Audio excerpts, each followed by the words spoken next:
Olá, eu sou Patrícia Yoko, uma mulher brasileira com ascendência japonesa okinawana.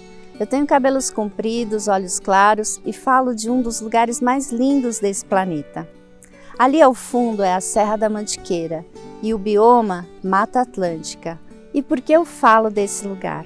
Porque há mais de 20 anos eu vim junto com a minha família pisar esse chão. Vim criar filhos e filhos projetos. Desde a primeira vez eu respirei cultura. E o que a gente vai falar nessa videoaula são dessas vivências. Eu vou compartilhar um pouco de tudo que aprendi de como é esse fazer cultural. E eu chamei de gerir criativo. Por que gerir? Porque para mim gerir, gerar, conceber um projeto cultural, fica tudo ali, tudo nessa concepção. Então vamos alinhar as expectativas. Primeiro quero dizer que não será possível e nem é pretensão falar de assuntos complexos da gestão e da produção em 30 minutos. Nós vamos compartilhar com vocês algumas viradas de chave que foram úteis na nossa trajetória. Outra coisa que gostaria de ressaltar é sobre o fazer coletivo, algo muito caro para mim e que por isso mesmo eu digo que eu trago junto com os projetos também as pessoas que contribuíram com as suas realizações e que por serem muitas, muitas mesmo, não teria como citá-las uma a uma. Todo projeto cultural tem realizações, cocriações, então eu afirmo, não as criei e tampouco realizei sozinha, mas com pessoas que como eu e possivelmente como você, acreditam na arte e na cultura como meio de transformação. Então, meu salve a todas as pessoas que vêm comigo passar um pouco sobre o que aprendemos. E como vai ser? Nós vamos falar a respeito de alguns projetos e revelar pontos estratégicos dessa realização. Quase como um diagnóstico ao contrário, a gente vai mostrar forças, fraquezas, oportunidades, ameaças e dizer sobre as escolhas que fizemos naquele momento. Da ideação à cocriação, como procuramos qualificar ideias. De onde parte o nosso olhar? Quais perguntas você faz para estruturar as primeiras ideias? Sobre os desafios e as oportunidades, a gente traz um exemplo sobre algo fundamental, tanto para artistas quanto para realizadores e financiadores, que é a formação de plateia. E ainda no que diz respeito ao público, vamos falar de democratização de acesso e democracia cultural, dois temas que se distinguem, mas não são excludentes. E por último, um exemplo sobre diversificação de recursos, onde eu compartilho algo valioso que aprendi com um grande amigo, o Marcos Librandt, da agência NTZ. Quando eu geralmente estava ali próxima do deadline, da captação e de tomada de decisões de um projeto que estava com dificuldade econômica e financeira, ele chegava e falava, calma, Patrícia, vamos olhar de novo para o nosso orçamento e enxergar ali as oportunidades. E isso eu carrego para sempre, é uma grande lição. E toda vez que eu me deparo com situações assim, a voz dele chega perto de mim e me dá essa luz. Bora lá? O primeiro projeto que vamos compartilhar com vocês é o da Biblioteca ao Ar Livre, criado em 2015 no Parque Vicentina Aranha, em São José dos Campos. As bibliotequinhas, como são chamadas, fazem parte da programação do parque até hoje, formando novos leitores e leitoras. O Parque Vicentina Aranha é um patrimônio histórico tombado que fica na cidade de São José dos Campos, inaugurado em 1924 como sanatório para o tratamento de tuberculose, possui um conjunto de edificações que foram projetadas há mais de 100 anos pelo arquiteto Ramos de Azevedo. Já neste século, o lugar foi adquirido pela Prefeitura de São José dos Campos e entregue à população como parque em 2009. Desde então, é gerido pela AFAC, Associação para o Fomento da Arte e da Cultura, uma organização social que tem como objetivo garantir a salvaguarda do patrimônio, restaurar suas edificações e oferecer atividades culturais, ambientais e físicas à população. Por quase 6 anos, entre julho de 2014 e dezembro de 2019, tivemos o prazer de atuar na gestão de projetos culturais e socioculturais da instituição, onde, junto com a direção, construímos um plano de trabalho a ser executado nos eixos culturais e socioculturais. Nesse planejamento estratégico, dentre as ações prioritárias, estavam as ações de estímulo à leitura e fomento à literatura, o que fez com que fossem criados 2 projetos principais, a FLIM, que a gente vai falar mais à frente, e o projeto Biblioteca ao Ar Livre. Enquanto gestora, eu aprendi a carregar algumas perguntas na mente, e uma delas é: como romper as barreiras invisíveis do acesso? Nesse caso, do acesso ao livro. Quando o livro não está dentro de casa ou na escola, onde ele está? Quando ele toca e quando é tocado? Por que eu não pego um livro para ler? Onde eles estão? Numa biblioteca, numa livraria? Como o livro me convida para abri-lo e me convida a entrar naquela história? É nesse exercício de fazer perguntas que criamos esse muro imaginário. Pensamos numa porta, num balcão, no valor do livro, na sua linguagem, na falta de incentivo e também, às vezes, na preguiça, na timidez. Por se tratar de um parque público de livre acesso na região central da cidade, alguns tijolos já estavam no chão, outros não. Havia necessidade de garantir segurança para abrigar os livros das intempéries do tempo.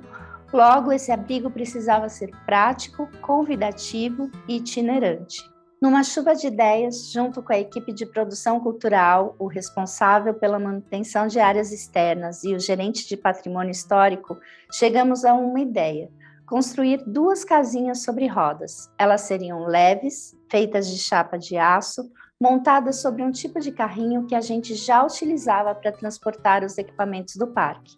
A altura das prateleiras tinham que atender o acesso para crianças bem pequenas, e o toque final veio com a ideia de serem réplicas das edificações do parque, como forma de sensibilizar desde cedo a relação das crianças com o patrimônio histórico. Para isso, chamamos um parceiro designer que desenhou os traços idênticos do pavilhão central e do pavilhão Alfredo Galvão. A inauguração do Centralzinho e do Alfredinho aconteceu no aniversário de 92 anos do parque. Para viabilizar o projeto, a AFAC contou com o apoio de 2 editais: o do Conselho Municipal da Criança e do Adolescente, o CMDCA, utilizando os recursos para a construção, a aquisição de 1.000 livros infantis para o acervo, a compra de tapetes emborrachados, puffs, mesas e cadeiras, e com os recursos do edital do PROAC de estímulo à leitura, compôs uma programação de atividades lúdicas e literárias. Em 2019, o estúdio Maurício de Souza presenteou o Parque Vicente Aranha com uma ilustração feita especialmente para a capa de programação, utilizando como referência a Bibliotequinha ao Ar Livre. Então, esse projeto recebeu o investimento necessário para a compra do acervo, construção e o custeio da sua programação naquele momento. Desde então, o projeto recebe o apoio e o patrocínio de outras instituições privadas para manter as suas atividades, que todo domingo está lá à disposição de toda a comunidade.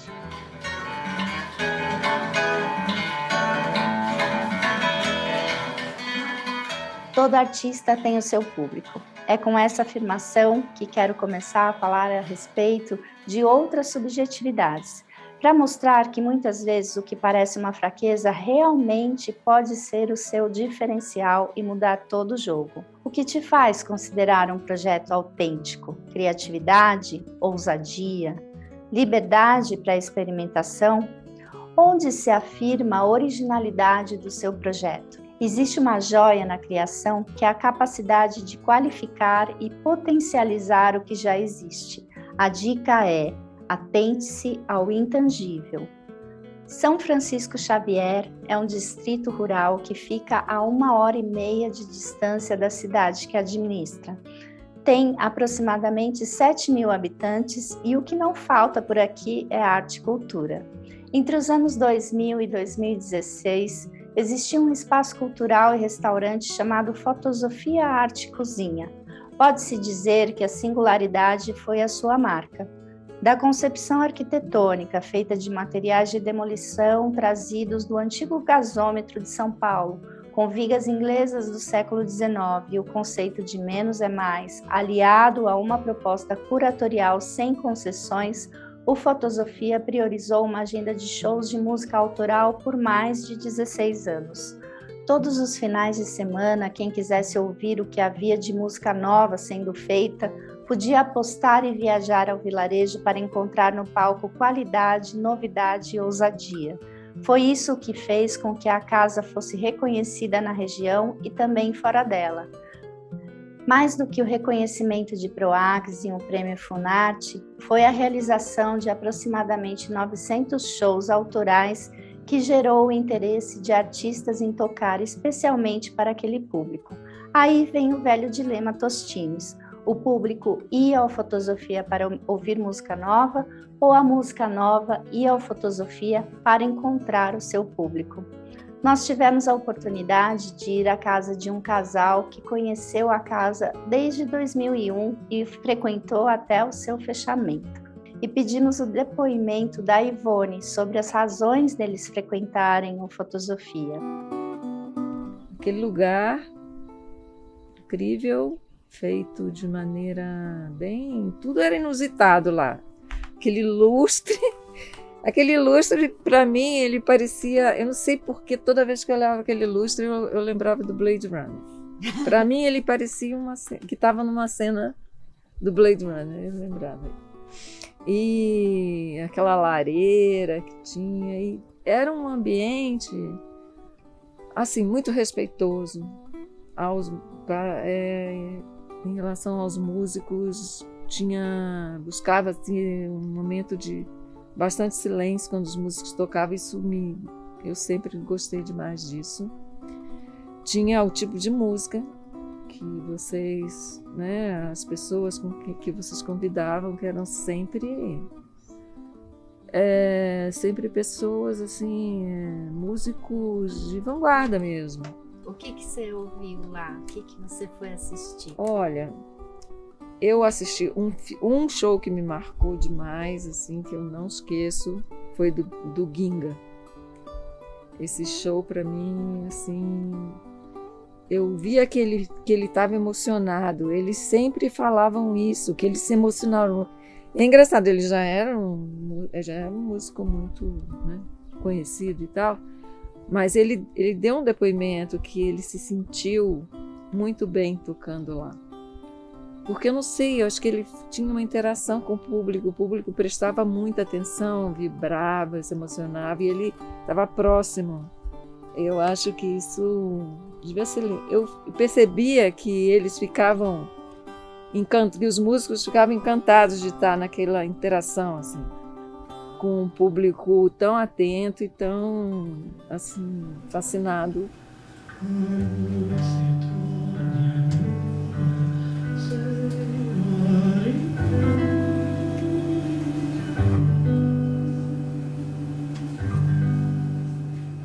Tinha aquelas finalizações dos cursos de viola, que eu achava aquilo sensacional.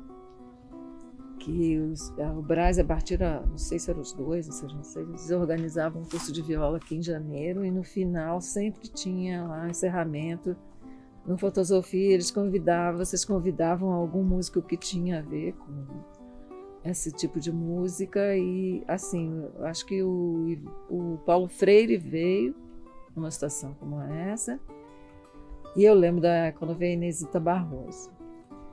Aquilo foi super marcante, porque estava lotado, e estava lotado de pessoas, moradores aqui, né, mais tradicionais aqui de São Francisco, estava todo mundo lá. Tem até uma história legal do Seu Jorginho, que estava lá. Seu Jorginho, esse poeta, músico fantástico que tem aqui na cidade, ele foi lá, estava lá, tudo de terno, todo arrumadinho, lá esperando. A Inesita Barroso demorou para chegar, ela se atrasou. Quando ela foi entrando assim, devagar, ela estava até com um pouco de dificuldade de andar já, ela foi entrando meio assim, porque tinha aquele balcão, né? foi entrando pelo, assim, chegou lá, ele estava lá perto da entrada do palco. Ela passou por lá, o Regis falou, chamou e apresentou, falou, aqui o seu Jorginho, tal, músico da cidade. Ela estendeu a mão para ele, assim, com o anelzão, ele pegou a mão dela e falou assim, você demorou muito. Ela achou que ele estava falando que ela tinha chegado atrasada, né? Começou a se explicar. E ele falou, eu estou esperando você desde 1954. Isso é tão lindo, aquela cena, né? Nossa, eu lembro de muitos shows. Eu lembro de uma cantora portuguesa, não sei se você lembra o nome dela, que foi uma Susana Travassos. Susana Travassos. Foi muito bonito aquilo. Era tudo muito... Ulisses Rocha, eu lembro de conhecer. Eu conheci alguns músicos lá, que eu nunca tinha ouvido falar. E muitas vezes em São Paulo eu falava com as pessoas, eu vi um show tal, de fulano lá no Fotosofia. As pessoas às vezes não sabiam nem quem era, ou nunca tinham visto o show daquela pessoa, assim, era muita inovação, muito legal. Acho que para a gente foi um período de muito enriquecimento cultural, assim, musical, né? Que a gente gosta, eu gosto, né? Nós aqui, o Regis, a gente gosta muito de música. E aquilo alimentava a gente, assim, era muito bom. Olá, eu sou Marcos Davi, sou músico, violonista, e eu estou aqui para rapidamente registrar uma coisa muito bacana que aconteceu na minha história profissional, que foi a passagem, a conexão com o Fotosofia em São Francisco Xavier. Definitivamente foi um dos lugares mais agradáveis, com a produção mais séria e com a receptividade mais amistosa que eu já tive na minha carreira. E nas mãos do Sandro Perossa e da Patrícia, o Fotosofia se registrou um lugar desejado por todos os músicos e artistas para ali mostrarem seu trabalho de forma profissional, amigável, muito simpática e num nível que não deixa a desejar para nenhum festival em qualquer lugar do mundo. Cordas na Mantiqueira foi uma das coisas que inaugurou a minha conexão com o Fotosofia, e a partir de então eu participei várias vezes tocando na casa, sempre sendo muito bem recebido e com muita distinção.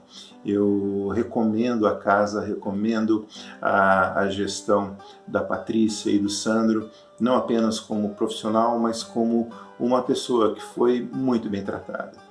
A competência desses dois, a competência da casa revelada em todas as coisas que eles fizeram, se mostram convidativas, e a gente torce muito para, sempre que possível, ter alguma coisa parecida como o Fotosofia na vida profissional da gente. Foram inúmeras as vezes em que o Fotosofia foi palco de estreias e experimentações. Em 2004, o Fotosofia foi contemplado com o seu primeiro edital PROAC para realizar o Encontro Cordas na Mantiqueira, citado pelo Marcos Davi, um festival de música instrumental que teve 12 edições e o seu formato consistia em 2 shows com instrumentistas de cordas e uma jam session.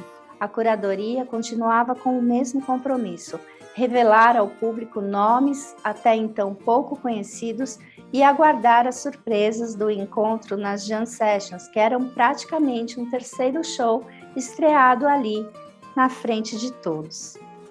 Foi assim o encontro da contrabaixista cubana Yussa com o Ivan Vilela, violeiro, com Ginga, Luiz Felipe Gama e Ana Luísa, Toninho Horta e o Grupo da Arana, Badia Sade e o Trio Curupira, Ricardo Herzig, Guilherme Rezende e muitos outros.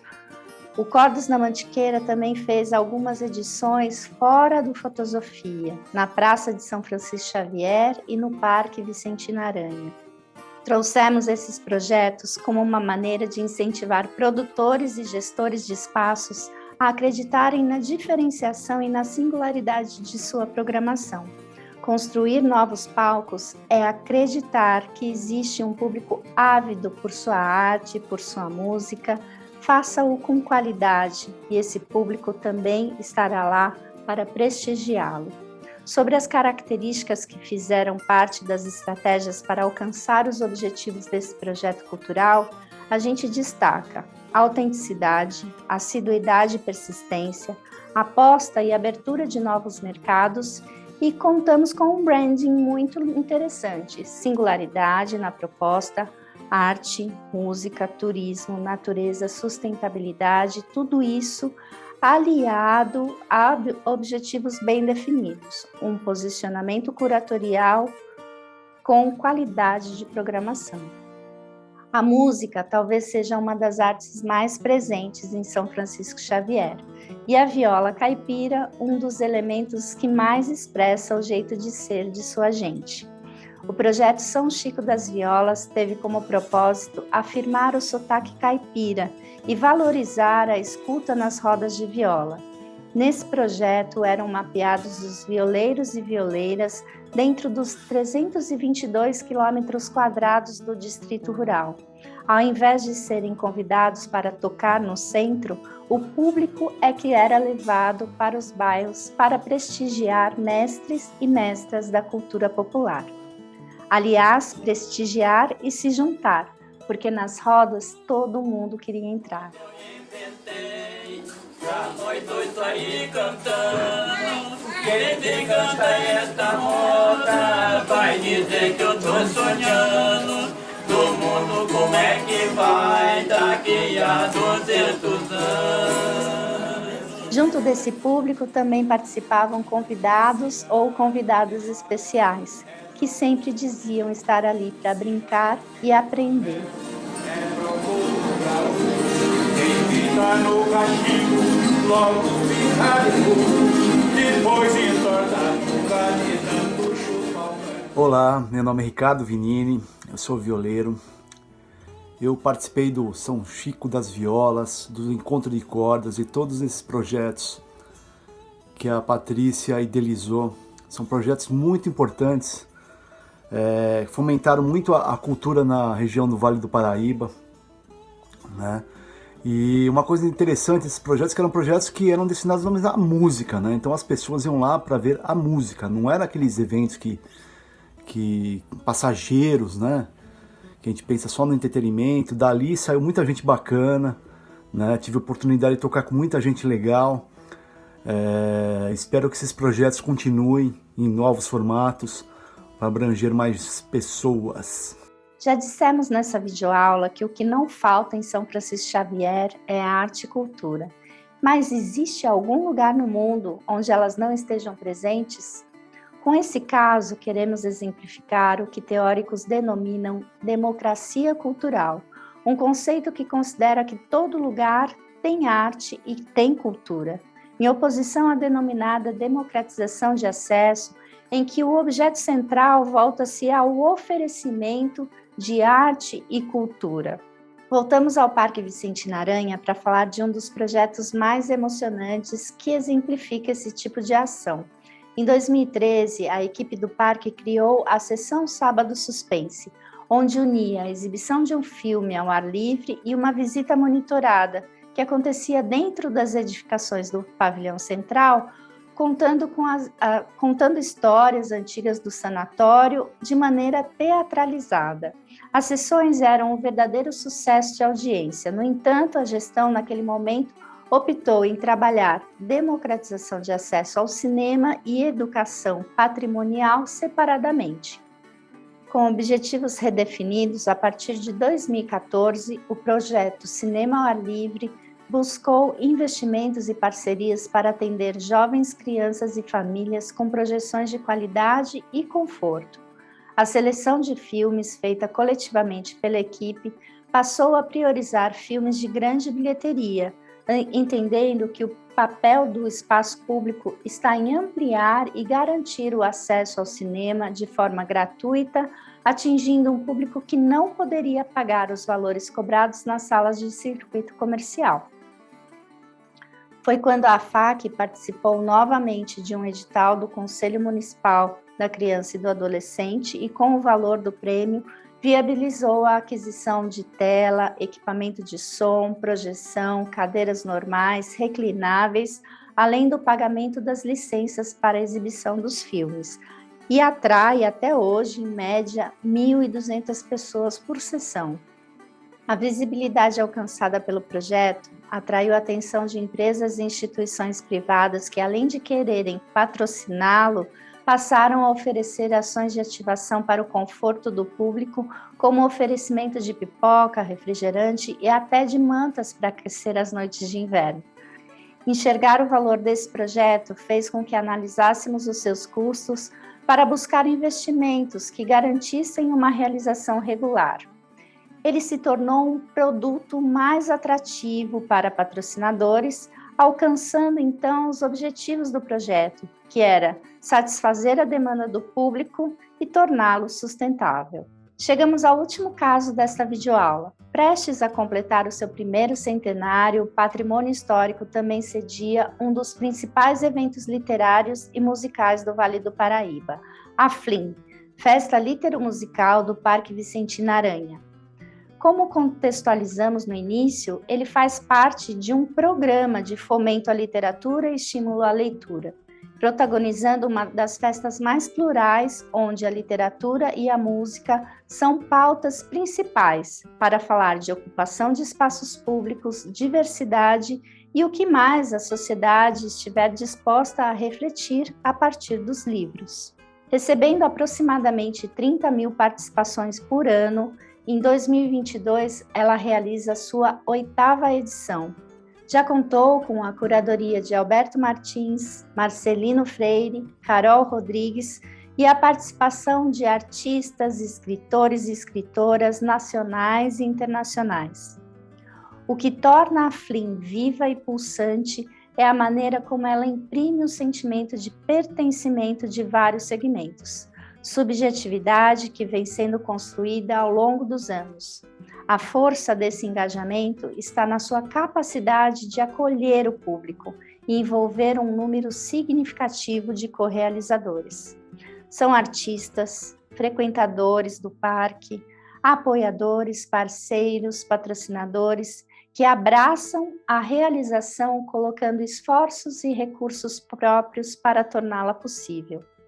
Seja em tempos de certeza ou de incertezas, sua realização é sempre coletiva. Com isso, foram construídas parcerias na parte da hospedagem, alimentação, mídia e divulgação, e parcerias com instituições culturais da cidade, que colaboram na construção de uma programação de excelência.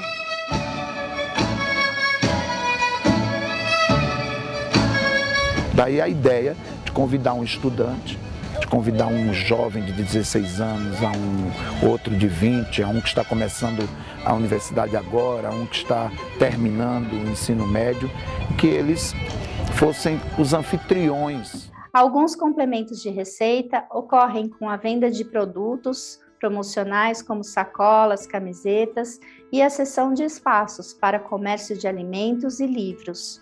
O financiamento ocorre por isenção fiscal de ICMS ou patrocínio direto.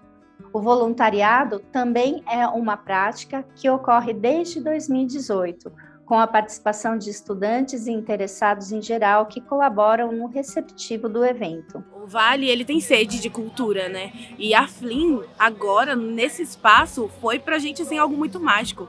Cada palavra, cada pessoa que veio trouxe uma mensagem, uma essência que vai ficar no Vale. Ter mais de uma fonte de financiamento para os seus projetos é uma maneira responsável e sustentável de garantir a sua realização. Para isso, é necessário construir um relacionamento cuidadoso com todas as partes comprometidas. É isso que garante o sucesso da FLIM. A sua qualidade e a longevidade está nesse relacionamento.